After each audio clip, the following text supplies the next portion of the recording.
आज हम लोग पढ़ेंगे स्थिर वैद्युत ऊर्जा, इलेक्ट्रोस्टैटिक पोटेंशियल एनर्जी। पीछे से हम लोग पढ़ते आ रहे हैं कि यदि दो आवेशों को परस्पर हम समीप रखते हैं तो वे एक दूसरे को या तो आकर्षित करते हैं या प्रतिकर्षित। समान आवेश हैं तो प्रतिकर्षित करते हैं और विपरीत आवेश हैं तो क्या करते हैं, आकर्षित करते हैं। अब यदि हम दो आवेश लें या दो से अधिक आवेश लें और उन आवेशों को एक दूसरे से दूर ले जाएं या एक दूसरे के समीप लाएं, तो उस स्थिति में जो बल है, आकर्षण या प्रतिकर्षण बल, उसके विरुद्ध हमें क्या करना पड़ता है, कार्य करना पड़ता है, कभी कार्य प्राप्त होता है। तो इस तरह से आप कह सकते हैं, यदि एक से अधिक आवेश लें और उनको मिलाकर एक निकाय बनाएं तो निकाय बनाने में हमें क्या करना पड़ता है, कार्य करना पड़ता है। और यही किया गया कार्य क्या होता है, उस निकाय की वैद्युत स्थितिज ऊर्जा के रूप में संचित हो जाता है। तो इस तरह से आवेशों के किसी निकाय की स्थिर वैद्युत स्थितिज ऊर्जा उस कार्य के बराबर होती है जो उन आवेशों को अनंत से परस्पर समीप लाकर निकाय की रचना करने में किया जाता है। फिर से ध्यान लें, आवेशों के किसी निकाय की स्थितिज ऊर्जा उस कार्य के बराबर होती है जो आवेशों को अनंत से परस्पर समीप लाकर निकाय की रचना करने में किया जाता है। सपोज कर लेते हैं हमारे पास दो आवेश हैं, एक आवेश है प्लस Q और दूसरा है प्लस Q1 है और दूसरा प्लस Q2, ठीक, जिनके मिलकर एक निकाय बना हुआ है। एक आवेश प्लस Q1, दूसरा आवेश प्लस Q2, एक A है दूसरा B, दो आवेश जिनके बीच की डिस्टेंस कितनी, R।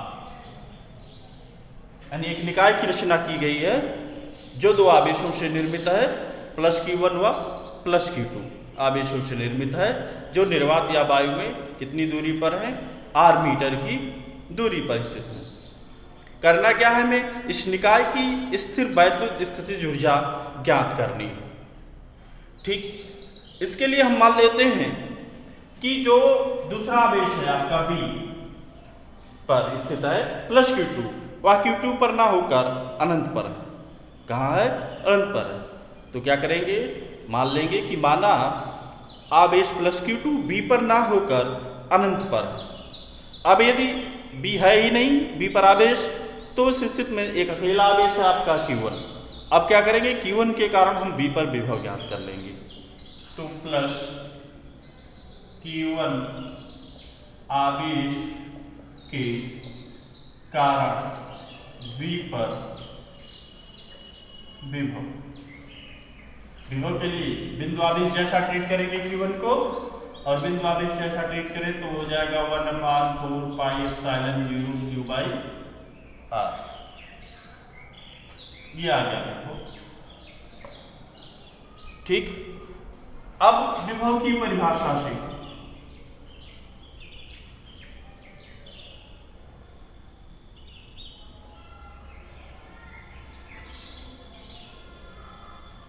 किसकी परिभाषा से, विभव की परिभाषा से आवेश Q2 को अनंत से B तक लाने में किया गया कार्य। तो कार्य W बराबर क्या होता है, आवेश कौन सा लाया जा रहा है, Q2 प्लस Q2, कहां से चलाया जा रहा है, अनंत से। अनंत का विभव क्या होता है, 0। कहां तक लाया जा रहा है, B तक। B का विभव कितना, V है, तो विभवांतर लेंगे तो मिल जाएगा B माइनस 0, या इसी को लिख सकते हैं आप Q2 V, ठीक। या इसको ऐसे भी आप लिख सकते हैं V माइनस B इनफाइनाइट। ये मिल गया Q2 गुणे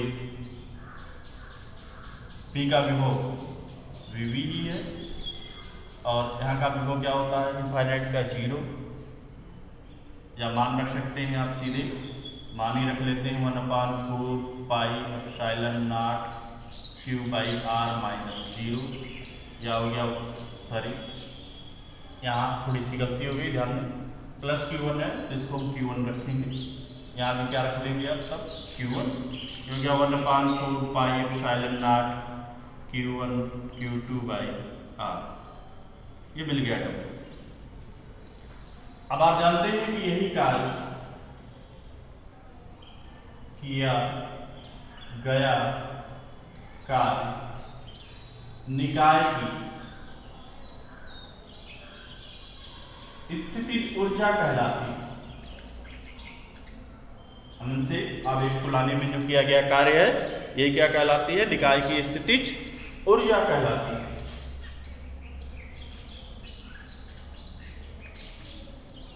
अतः स्थितिज ऊर्जा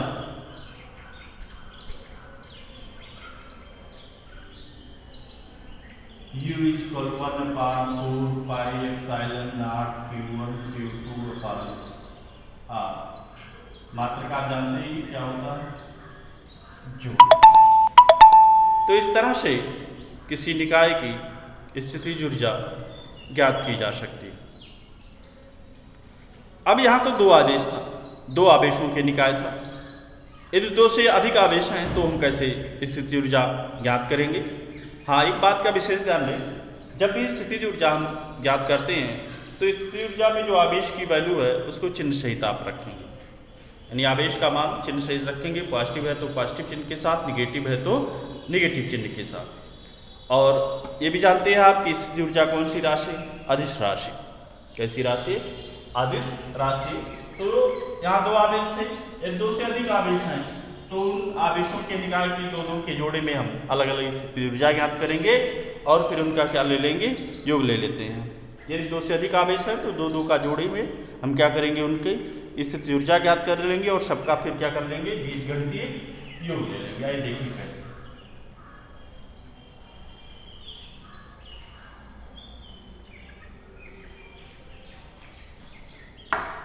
यदि दो से अधिक आवेश है तो क्या करेंगे आप?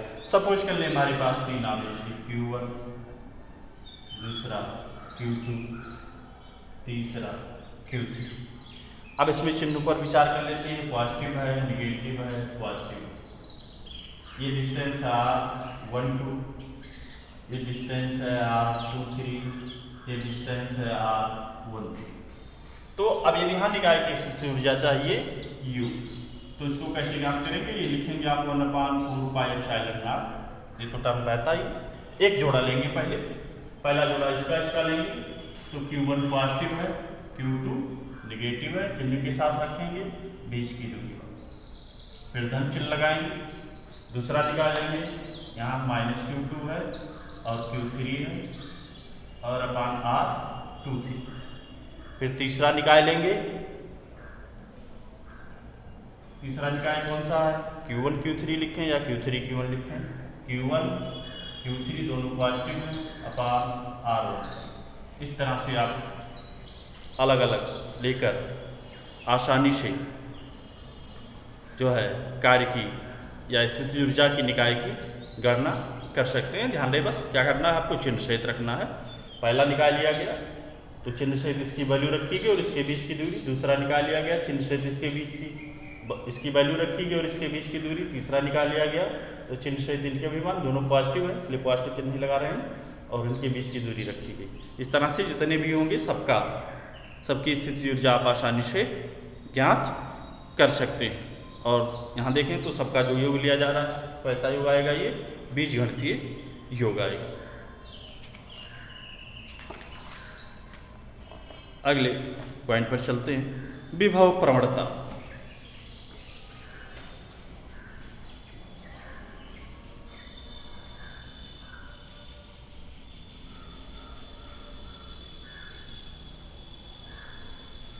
विभव प्रवणता, पोटेंशियल ग्रेडियंट।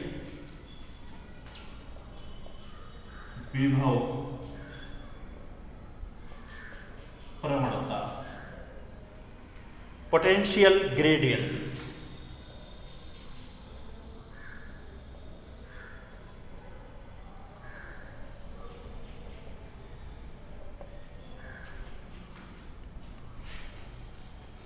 है क्या? वैद्युत क्षेत्र की दिशा में जो है, वैद्युत क्षेत्र की दिशा में दूरी परिवर्तन के साथ विभव परिवर्तन की दर को, किस दिशा में? वैद्युत क्षेत्र की दिशा में दूरी परिवर्तन के साथ विभव परिवर्तन की दर को हम क्या कहते हैं? विभव प्रवणता कहते हैं। ध्यान रहे, किस दिशा में? वैद्युत क्षेत्र की दिशा में दूरी परिवर्तन के साथ विभव परिवर्तन की दर को हम क्या कहते हैं? विभव प्रवणता कहते हैं, यानी विभव प्रवणता।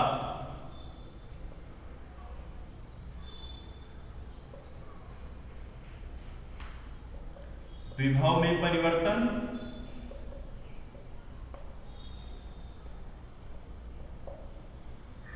बटे दूरी में परिवर्तन,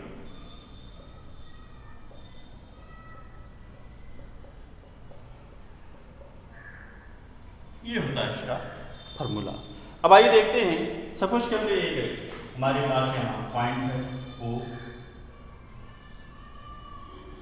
ओ पॉइंट है, जिस पर एक +2 आवेश रखा गया। इससे कुछ दूरी पर एक पॉइंट है यहाँ बी। कौन सा पॉइंट है? बी। इस पर एक परीक्षण आवेश रखा गया Q0, तो इधर इस पर बल लगेगा F, ठीक। और पूरा टोटल निकाय आप कह सकते हैं वो एक्स डायरेक्शन में है। एक डायरेक्शन चुन लिया गया है, कौन सा? ओ एक्स डायरेक्शन है, कि एक ही दिशा में। अब यहां दूरी पर विचार करें तो एक पॉइंट यहां और है ए, यहां से यहां तक की दूरी है x, और यहां से यहां तक की दूरी है x प्लस डेल्टा x, यानी ये डिस्टेंस आपका है डेल्टा x। अब आइए देखें विभव प्रवणता मिलता कितना है। पीछे जो विभव का हमने फार्मूला पढ़ा वो था B प्रोपोर्शनल टू 1/r, या पीछे भी देखिए B प्रोपोर्शनल टू 1/r, यानी जो जो दूरी बढ़ेगी आवेश से बिंदु की दूरी, बिंदु आवेश के कारण विभव पर हम विचार कर रहे हैं, तो आवेश से जो जो बिंदु की दूरी बढ़ती है विभव धीरे धीरे क्या होता है? घटता जाता है। तो चूंकि A Q के निकट है इसलिए A पर विभव ज्यादा होगा, और B थोड़ा उससे दूर है इसलिए B पर विभव क्या होगा? थोड़ा उससे कम होगा। तो यदि आप सपोज करें कि A पर विभव V है, A पर विभव कितना है?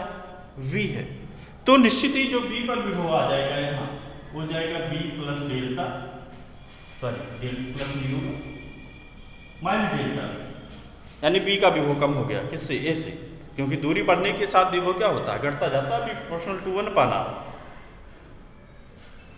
अब देखिए विभव प्रवणता, तो विभव प्रवणता के लिए बाद वाले में से पहले वाला विभव घटाएंगे। बाद वाला विभव कितना है? P minus delta B।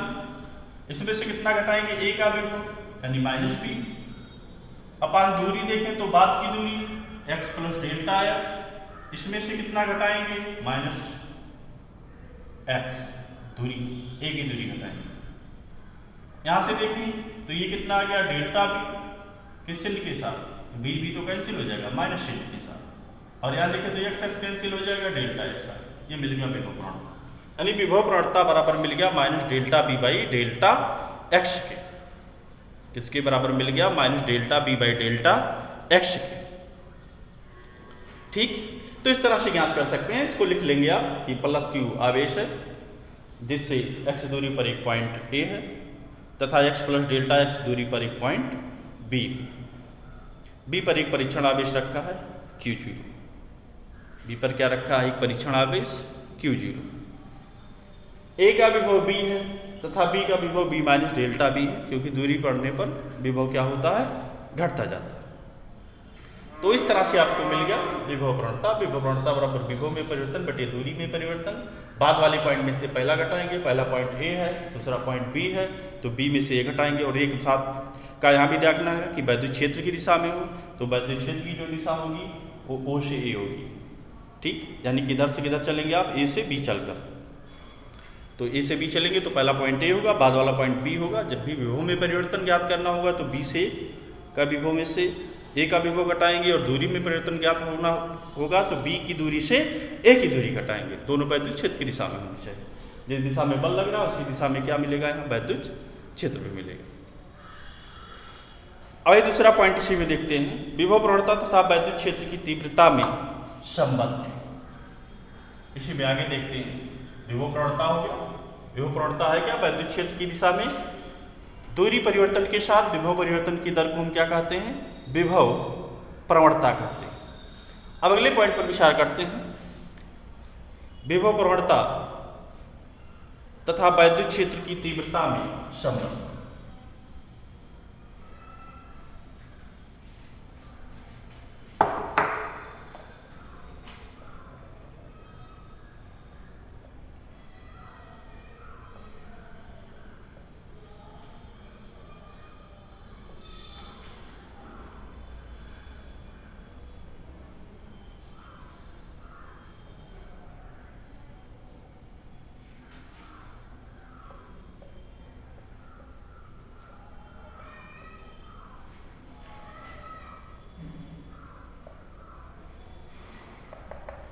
Relation between electric field and potential gradient।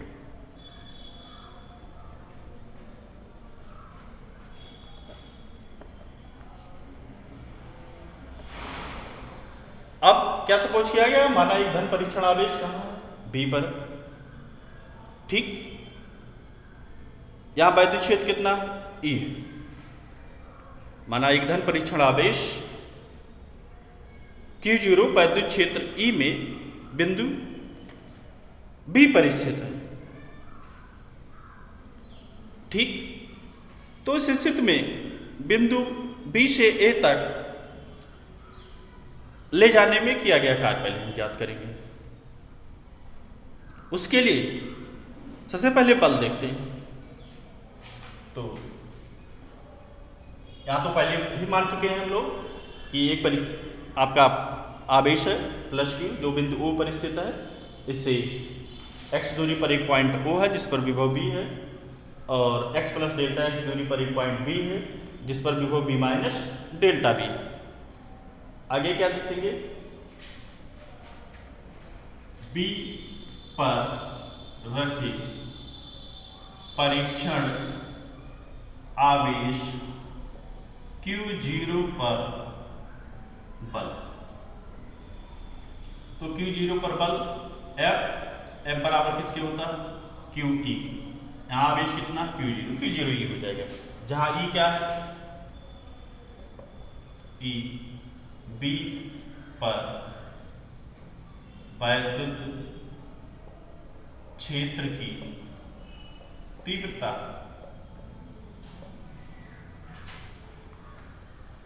अब आगे ध्यान दीजिए, Q0 को B से A कितनी दूरी, माइनस डेल्टा x लाने में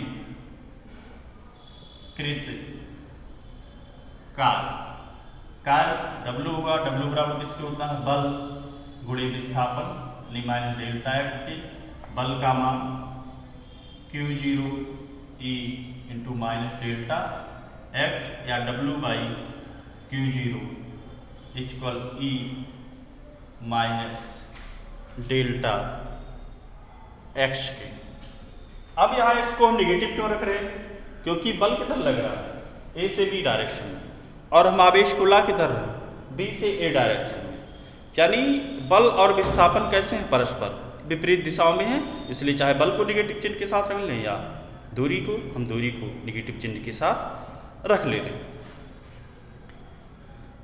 अब आइए विभव की परिभाषा लगाएं, परंतु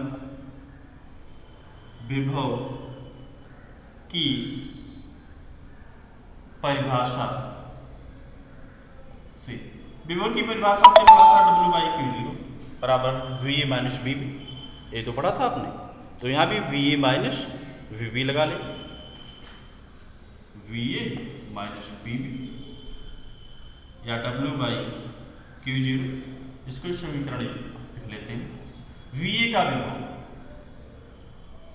V और VB का विभव दूसरे वाले का विभव, बी से ए आ रहे हैं, कार्य ज्ञात करना है। हाँ, बी माइनस डेल्टा वी। ठीक, घटाएंगे तो यहां से मिल जाएगा W/Q0 बराबर बी से बी कैंसिल हो जाएगा और माइनस नहीं करना, प्लस हो जाएगा डेल्टा बी। समीकरण 2। आप समीकरण 1 देखें और समीकरण 2। समीकरण 1 का एक पक्ष और समीकरण 2 का एक पक्ष बराबर है, लेफ्ट हैंड साइड वाला पक्ष बराबर है, इसलिए राइट हैंड साइड वाला पक्ष भी बराबर होगा।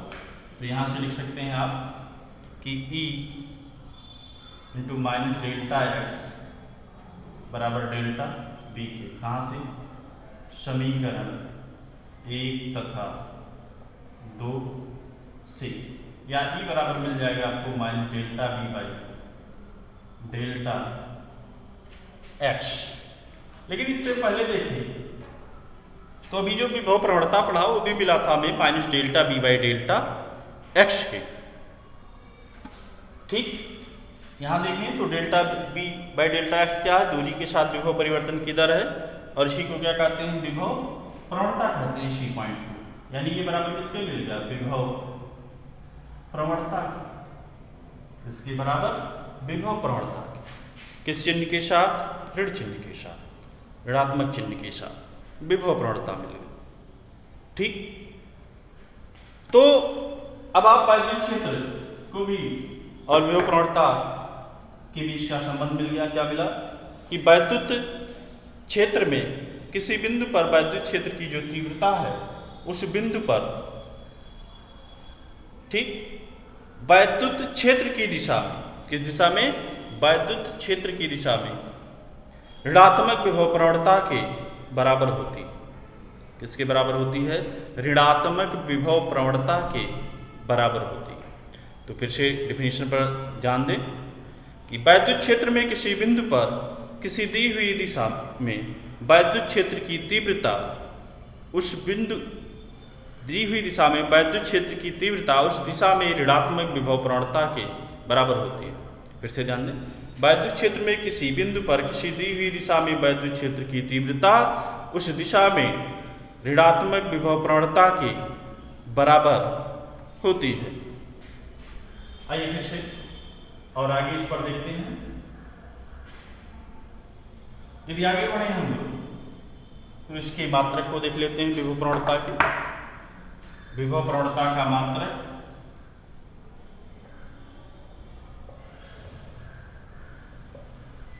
बराबर डेल्टा बी का मात्रक